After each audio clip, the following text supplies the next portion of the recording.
Kun buufata konkolaataa qindaa'aa bulchiinsa magaalaa Roobeetti argamudha. Kabajamtoota daawwattoota keenya egaa akkuma duubatti taajjabaa jirtan egaa yeroo ammaa imaltoonni danuun egaa buufata konkolaataa kana keessatti aduudhaan nyaatamaati kan isaan jiran jechuudha. Dhimmoota adda addaatiif imalaaf ba'anii ganamarra naannoo sa'a 12 irraa ba'uudhaan egaa konkolaataa dhabuudhaan asitti akka argamanidha kan imaltoonni dubbataa jiran jechuudha. Ganama sa'aatii 11tti akka salaan hin baane bakka kana jirra. Takkallee furmaanni tokko nuun godhamne. Ganama kana sa'aatii 11 asitti dhufne.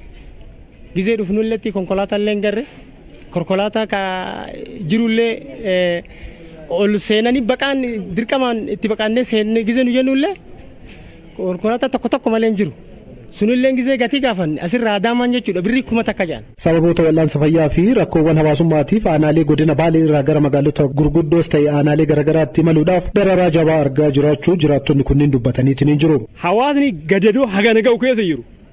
Battala hawaasni akkatti cinqamaa jiru dhibamaan cinqamaa jiru rakkataan karaa garaan jiru yoo danda'ame furmaata akka uummata godha uummanni rakkataa jira. Hanqina konkolaataa osoo hin taane daballii taarifaa fi gatii humnaa olii walitti qabachuuf itti yaadanii akkana godhaa jiru jedhu imaltoonni dubbifne. As keessatti ammoo rakkoo hamatu jira rakkoo guyyaa har'aa qofa duun taane deddeebi'ee yeroo dheeraadhaaf rakkoo mul'atantu baay'eetu jira. Inni jalqaba ammoo rakkoo dhabamuu konkolaataati.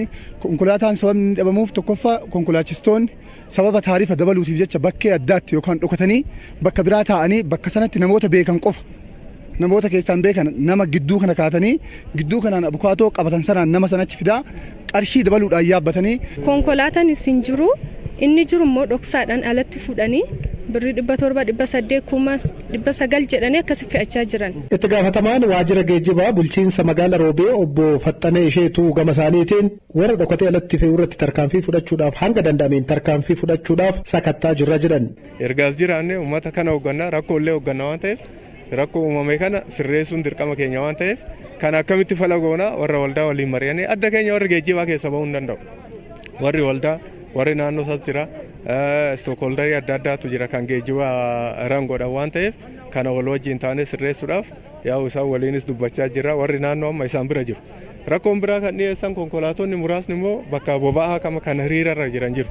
Hanqinni boba'aa illee jira.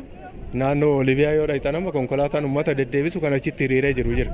Isaanillee warra daldalaa waliin dubbannee boba'aa akka duursa kennaniif goone jarri duursa fudhatanii dhuunfanii uummata kana akka tajaajilan gochaatti jira. Itti aanaan kantiibaa bulchiinsa magaalaa Roobee obbo Hasan Sultaan rakkoo kana to'achuudhaaf hordoffii cimaa ni taasifna jedhaniitiin jiru. Yoo alattis haala jedhamiin uummata kan miidhamaa jiraatu taate dararaa irraan geeffamaa jiraatu taate hanqina dhiyeessii kana laalamee faayidaa addaatiif kan deemamu taate illee innis laalamee tarkaanfiin akka fudhatamu ammumarraa warra geejjibaa wajjinis hin dubbanna waldaalee geejjiba kanallee tajaajila kallattiidhaan immoo akka waldaatti gurmaa'anii tajaajila kana mootummaa wajjin ta'anii faayidaas argachaa immoo hawaasni akka tajaajilamu godhan waan jiraniif isaan wajjin illee hin mari'anna.